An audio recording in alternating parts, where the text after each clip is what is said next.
Daily Graphic. Daily Graphic say truth and accuracy every day. Just no krene nkwa no mokana. Front page no story na wo ho no. Aha awofo bebre senia prof kasana no vaccine shortage no. Na government moves to deliver vaccine. No your health minister na enra enumre around 5 honom no. In fact press conference na nka ense say ba so information as I say about so parliament onko briefing house no ba okotwen ya manankasa and na afio mode call information ministry na ni oka ya ne say government abaya ye ni obetumi bia say enuro na ye de wo nkola na short no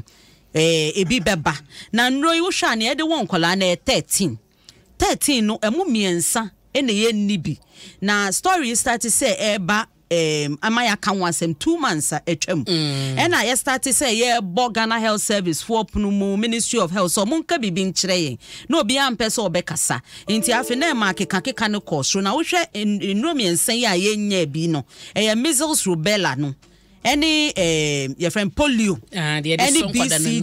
BCG the any TB eka ho enti wo hwɛ nyarewa yi say ye bonkwala ho ban na ye nya no a ha adwempa na health minister ekasa no ni okato aso ne say nya no kreda say omude Gavi eka Gavi ye Global Vaccine Alliance so omo ye nro yi a ye to e de bonkwala o say nya no kre say omudeka na we na ye global shortage ankasa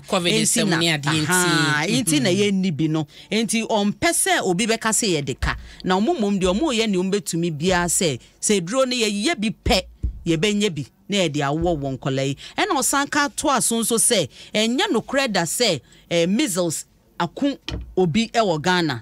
because yet say measles ekun obi be say 20 years ni ebi ma ebium e na Ghana Health Service so G2 mu say hospital say all kromu mu na obi anka say obi e de measles abaho ama momentumi amwo ama wa hwere ne nkwa enti Minister of Health asemo de beto dwana and the graphic front page no government moves to deliver vaccines yeah good news as asache anasa short watch late last year and a shasia the bedroom match mu aye rain just ye keka mo be say abosome enan enum nti so mutu ho na mo aye na oba Ghanaian Times da bokreta yi mu a Ajwa arehosem bi wa ha se ye no eye botia no na enkwada mienu ene wokrata feto so miensa ensuo ede enkwada no ko na wo hyemu a wo mo eche se eye nano bnada ne se enre ya enre ya nche se ahomache na na se ne na nsa na dwo a ade achi enra ni ensuo eto ye nti botia no ewo Gan South Mansini mum na no mo che se enkwada no besie ne no wo mu se o mahunu se ba ko 9 years mfie krom na ba ko mfie du ba ko 11 years na se no kame aye se batan a ne ma ato mo se de ya bebo ni bi na watie ne se de koye na ye arehosem na wo hyemu a eja no enase ensuo no yesa a ekowie ye no empenyefo komu nadmu empenyefo ekọ hye ho akwan ene de omo betumi aye na yewra Georgia yisi ene ye penyi a wo hyenkete ho de ho sem so ewo atrenche mu aboafo adwuma ko ne ye nadmufo no wo mo enchen ena wo no ene semtwefo kasaye na ansa na ye beti wo no de krompo no maame a asemi to no yentie ne nkyire mu ode ma ye ebre si ye de no ono ye kowie chi ne mamiensa emumienu so di omokoye no Running kama mkompo na maintenance patayo rade mesuda ya na seye niso shut up from me bo yes Sweden Buddha rango vinim de bayo Isi afaya for ina de enko Mami bi adaroma so many me back to mu yeah many just be me come de ati omorade many na ti owo so me de na me so mumu erade wan fa ba te ye jane mana erade erade wan fa college bata papa yes we de course botia no ha ya arehosema esiye batan ne mamiensa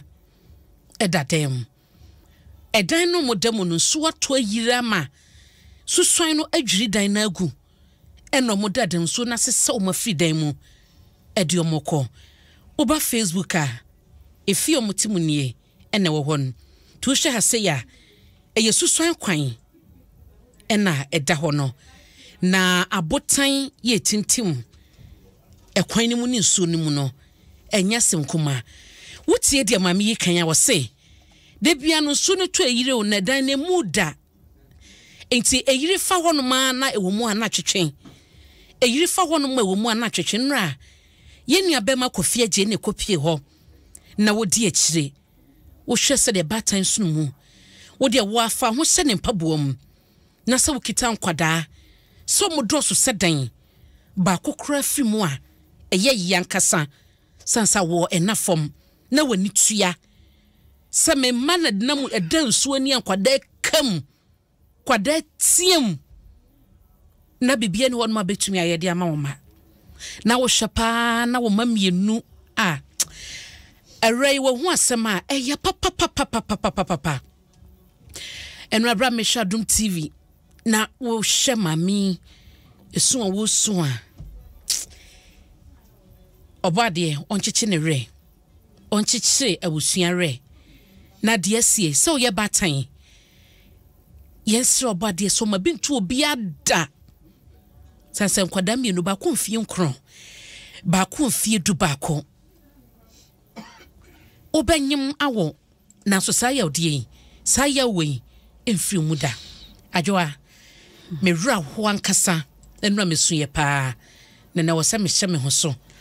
sanse yesum yesi ye hu nkwada na kira kwan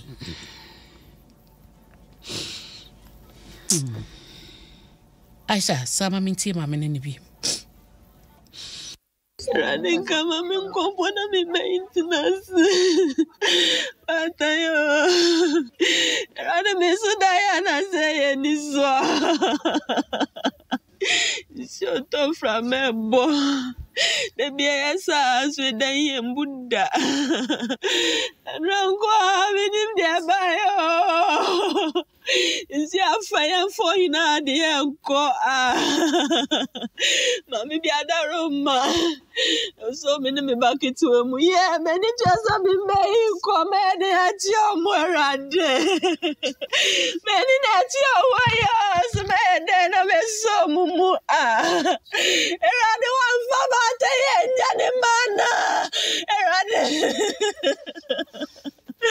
erade wan fa college bata papa yes ere ho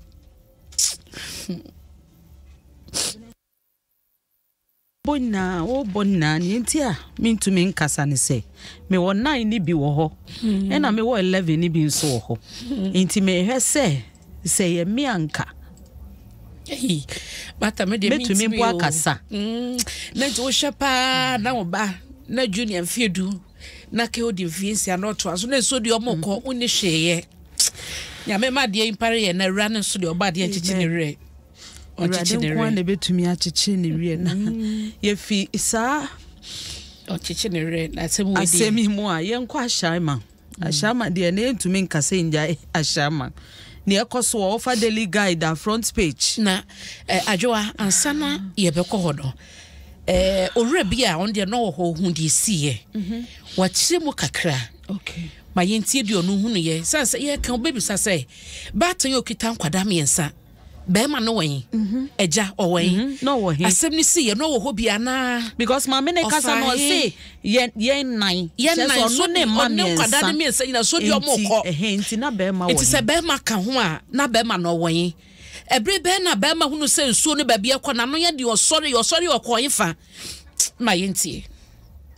say no the MPCs in NDC or bad time back and in straight away 11 and 9 years. Okay, it's not easy. Saying in the area I did be you can't drainage. Now so they are doing their best, but the best is not enough. At least and now is your move any idea for Sunuko. But in Sunin if you broadcast and sworn ever into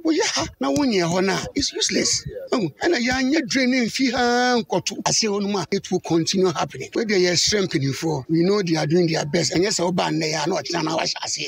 but yes, strong saying Tina Yam Pese, a busy, isn't the BI they are Casano. But unfortunately, Fufu and Tata, Bibisa, a busy.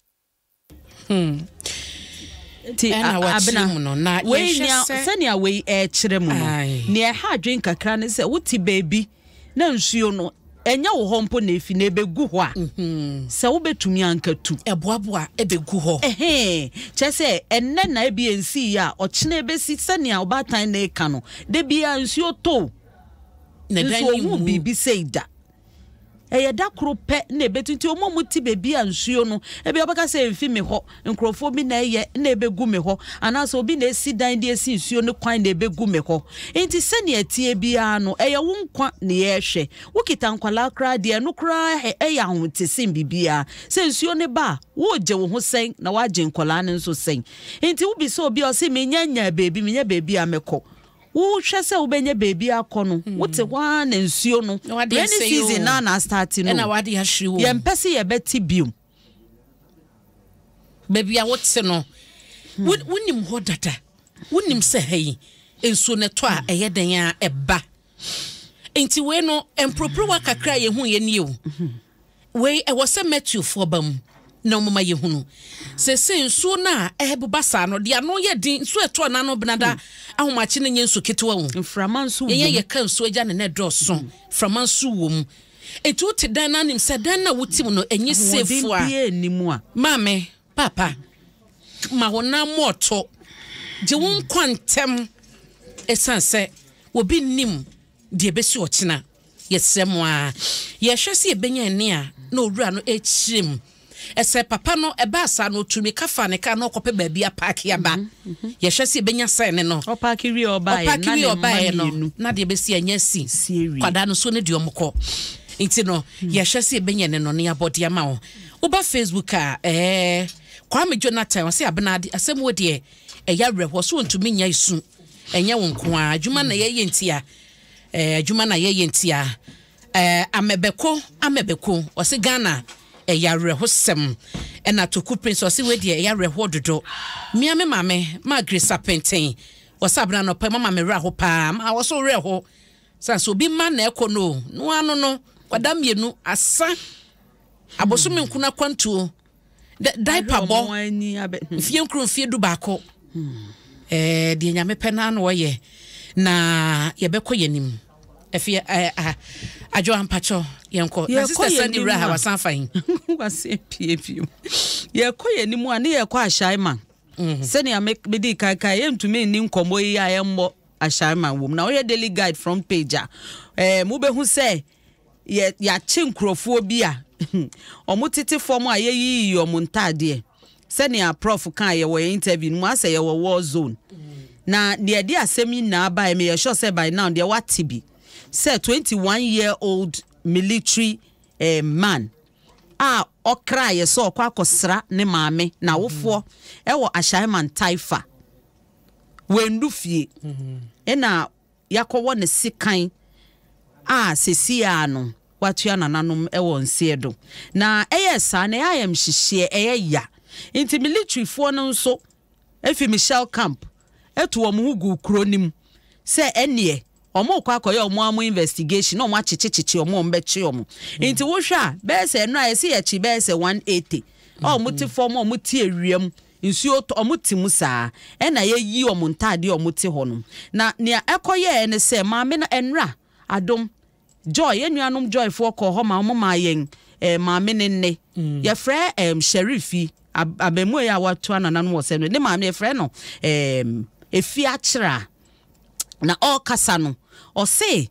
onya akọ se ne ba no ye pese ne ka ne ba ne ho asem efi military the supervisors honom no no bi se na me ba no waye den waye boni bi ana se wo de wo ba fa panyin bi ka wo bra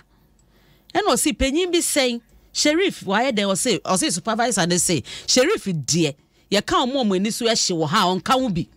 on te sa onye ehwe ba wo de eni panyin bi mbra nti se de omo ka ye no o te ho no wo esi niama se ene mewie no mako o siesie ne wan na ohun se nkrofo abo ewra fie ho no na se ne omo bo wra fie ho no we hwe ne phone so anu ahwe maami yenim we hwe ne phone so anu ahwe maami na enim enti se ne omo hwehwe n'enim no wanti ase eno o si o hwem ba ku phone o hwe phone ni fi ne nsem onko hwe so a ne ba no ne ekuna oda ho no na se ne a ohun ade se na me be so kra me se o be fi na ye den na afi de ye kuna o se afi na ohun ni oye ne ho na interview no tia kosi end no o se ye ma no